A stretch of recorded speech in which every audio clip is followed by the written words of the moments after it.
This is a download from BFM 89.9, the business station. Filem terbaik, hasil seni terbaik. Sebenarnya boleh kalahkan semua filem-filem. Apa Black Maria ke Black Panther ke Black apa, aku tak tahulah yang pasal Black. Korang tak tengok lagi, korang dah kutuk. Apa kalau korang kat tempat perasaan saya, apa yang korang rasa? Jiwa raga saya. Kesabaran saya ni ada limitnya, tapi jangan melampau. Penat sayang malam maki petang saya ni berlakon tau. Manakala saya dapat penghinaan, bukan mana saya dapat pujian. Hargai bakat saya. Fikir kalau korang kat tempat saya, jangan main kutuk-kutuk je. You and I have unfinished business. The first rule of Fight Club is, you do not talk about Fight Club. Do you really think you have a chance against us, Mr. Cowboy? Get away from her, you... Ever dance with the devil in the pale moonlight? You want answers! I want the truth! You can't handle the truth!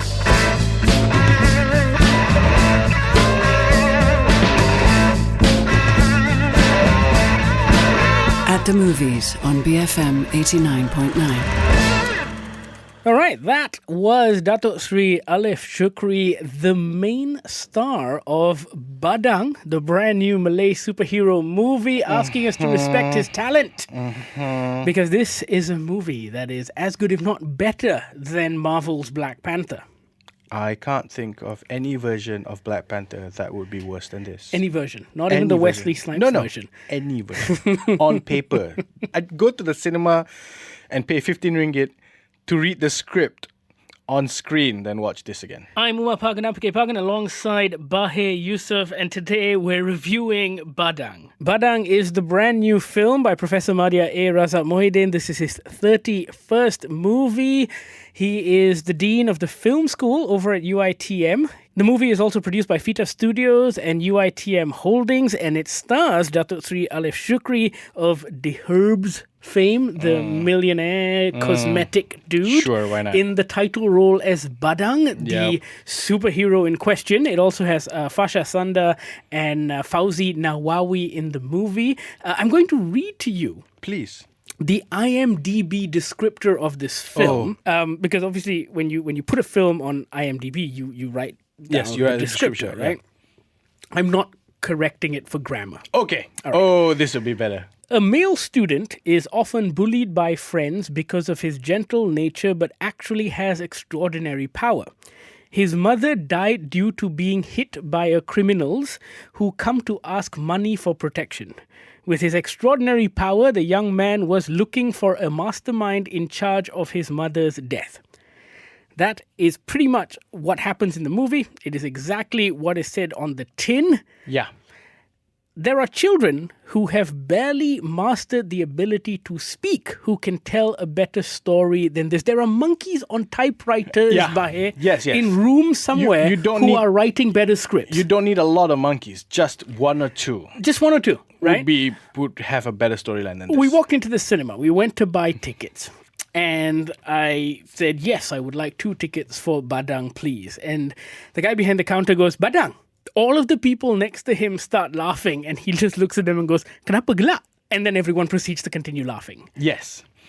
Also, we were the only 2 in the cinema? I'm assuming we were the only 2 in any cinema to this movie. Probably, yeah. If anybody's on a date and needs and is so inclined to have, I don't know, physical actions in, say, dark halls, this is the perfect movie to do it in. Why? Because it's empty. You'll probably be the only couple in there, right? So in case I'm not condoning it, but if you're thinking about it, don't go to Black Panther. Go to this one. You must have seen at least 50 superhero movies over the last decade. Yes. Even if you copied the worst ones, you would get something better than this. If you know what a superhero journey is, and I assume you should, being you are the dean of a film department. Film school, yes. I would assume you would know how to tell this story. I have no idea what this movie is, in the sense that, why was it made? At some point during this production, I mean, even the worst movies in Hollywood, nobody sets out to make a bad movie. Yeah.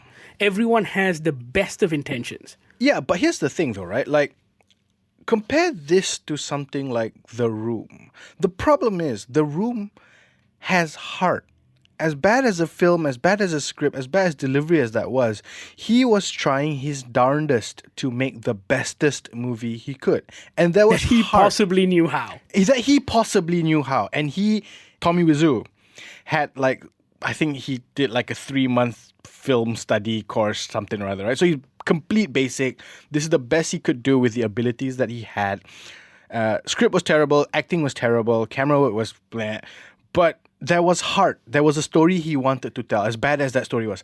This one is just, I don't know what this was. I don't know what the script was supposed to symbolize. I don't know what the message was. I mean, you're calling it Badang, which is based on folklore and myth, and yet it has absolutely nothing to do with that piece of folklore or myth. If you have that story, why not weave it into yours? And no, here's the problem. When he was asked, when the director was asked, he was just like, "Oh no, it's got nothing to do with the folklore. This is I just wanted to use that name." So the folklore existed. It will make your movie richer. You will make your movie have some background history. Why not just use it? Why steal the name? Not only that, but you're not stealing a name like Hang Tuah, which is a story everybody knows. You're stealing a slightly obscure folklore myth story as your title, and you think that's going to help you? And also, what's more, I think it would have added at least another layer. Any layer. That's my point. Yeah. At least a second layer. Yeah. This movie barely has one. Barely has one. I don't know where the production budget went. I mean, is it for the special effects? Maybe the VFX cost some money, right? But for the most part, everything looks like it was shot on location at UITM. Which is sponsored. Which is probably a sponsored location anyway, so you don't have to pay too much money for Yeah. it. It's got actors who probably came to you on the cheap. Yeah. Because God knows it feels like nothing has changed in the style of Malaysian movie acting for the last 50 years. No, absolutely. Everyone just kind of overstates their lines and then does a weird chuckle at the end of it. And everybody's screaming. And everyone's shouting at the top of their Why lungs. is everybody shouting? Does UITM have cheap mics? Maybe. Then they just want to make sure they heard. Because This movie also has some of the worst ADR work ever. Did they just want to have ADR so they can send their students to do ADR classwork? And also, why would you cast Alif Syukri? I mean, is it because he has a following that you think that those individuals are going to buy tickets to watch this horrible movie? That's one, but why would you cast him in his first feature film as your lead character in a superhero movie? He's none of those things.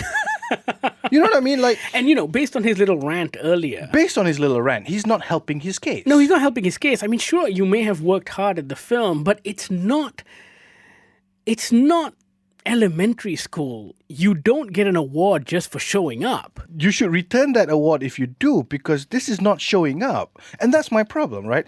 It's been stated in the media by the director in interviews and stuff that this movie cost several millions, or at least $1 million. Assuming we don't know the budget. Assuming, we just know 'cause he says- berjuta-juta, right? He says berjuta-juta, which means there's several millions, unless he's also forgotten how language works. This is not a several $1 million production, a several million ringgit production. There's nothing in here that implies several million ringgit was spent. Maybe graphics, sure. Maybe production. Oh no, wait, hang on. There's a photo of him on set with an expensive gimbal, but with like a prosumer camera attached to it with a kit lens. So it's obviously not in the camera. So where is this berjuta-juta going? He's not paying a ghostwriter to rewrite this, because if he did, that ghostwriter should be a ghost by now, because this is terrible. What is he doing? I don't get it. And this is what's really going to bug me. There have been 4 movies out, local productions, from the start of this year. None of them have made any money to speak of. Yeah. We don't know how well Think Big Big is doing, which is the latest Chew movie. Badang was released at the same time as Think Big Big, so I guess we'll find out over the next couple of weeks how both of these local productions have done. But this is what frightens me. This was made by the dean of a film school. Yeah. What are you teaching your students if this is the quality of work? At which point in the production did someone not go, wait a minute, none of this narrative makes any sense at all? Yeah. None of this scripting, none of this dialogue it's full of non sequiturs. Yeah, but Every conversation is full of non sequiturs. But here's the thing, right? Like, dialogue is built on story. You first have to have the story, right? You have to build a beat script or a treatment to this piece of thing. And then you build your dialogue on top of that. If your dialogue is this kind of reachingness, if it's constantly grasping at straws, not taking the story anywhere, does that mean your story doesn't go anywhere? Does that mean your underlying foundation is terrible? Yes, Which it probably is. Yeah, it is. And I think that's the question we're going to ask, right? If you're the dean of a film school, and you're not a dean of some small film school in the back corner of some kampung somewhere who probably have better writers than this, you are the dean of a film school in one of the more prestigious universities Correct. here, right? And this is what you do? Like, I want to send out like a mailer to the students and just like, get out, save yourself. Get out now. Get out now. One semester in, just take the financial hit and go away. The only silver lining is that this movie wasn't financed by Finas. Yes. At least I didn't see a Finas logo anywhere. Yes. There Which was means our taxpayer money didn't go to it. Not directly. Not directly. Yes. But not the directly. other sort of I wouldn't say upside, but the other thing about this film was that it was in focus. Yes. It was in focus. Which is the camera good. was in focus. Which is good. Which is good. Which is saying something. Yeah.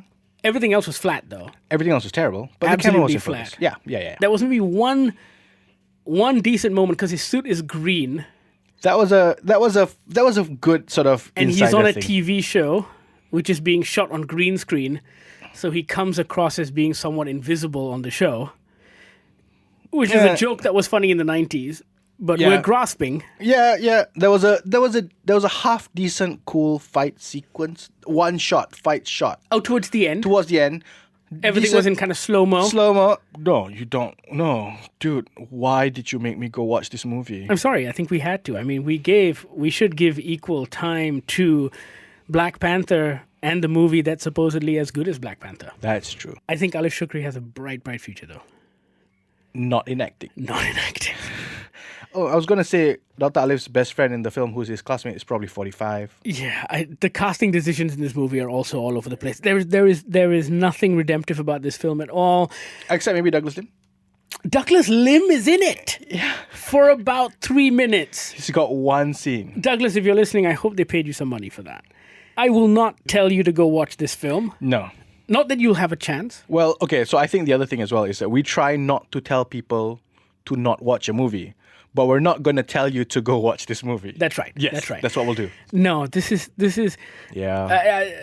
this is nothing short of an insult to Malaysian cinema. And there are Yes. enough of insults to Malaysian cinema out there. Yeah. It's just that if we're ever going to make any kind of progress, if we're ever going to change, we can't just complain about piracy. We can't complain about all of these things that are supposedly affecting Malaysian movies at the box office. Malaysians are paying money to watch foreign movies. Yeah. The reason Jumanji can make 52 million ringgit at In the Malaysia, Malaysian box yeah. office Yeah. is because Malaysians are going to watch it. Year on year, overall box office takings have gone up, Yes. except with regards to local movies. We've made more movies and released them in more screens. And yet, numbers have actually gone down. Plummeted in the last 7 years, wasn't That's it? right, in the last 7 years. You can actually find those statistics at FINAS. But it's appalling, and there's a good reason, right? The reason is we're just not making any good movies. Yeah. And until someone does, you don't have to go watch it. Yeah, I mean, to not get into the sort of bigger picture of the situation, making more movies doesn't mean you'll make more money. The problem is you're flooding the market with bad stuff, and on the off chance people are watching the bad stuff, they're not going to watch the good stuff. And we've got to stop blaming the public as well. Because Yeah. I think when you've had your heart broken as many times as they have, yes. with whatever limited spend they have left in this tough economy, they're only going to try and spend it on a sure thing. They're not going to spend it just to give you a chance. Yeah. This is not a movie you should give any kind of chance to. No, don't. I mean, honestly, don't even pirate it. By the time you hear this, Badang will probably no longer be in cinemas, so count yourself lucky. If you have, however, seen it, Or just want to talk to us about it, you can 'cause- tweet yeah. us. I'm on @Umapagan. I'm at Bahiry. You're listening to At the Movies. This is BFM 89.9.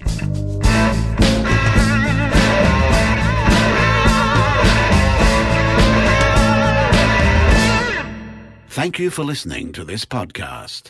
To find more great interviews, go to bfm.my or find us on iTunes. BFM 89.9, the business station.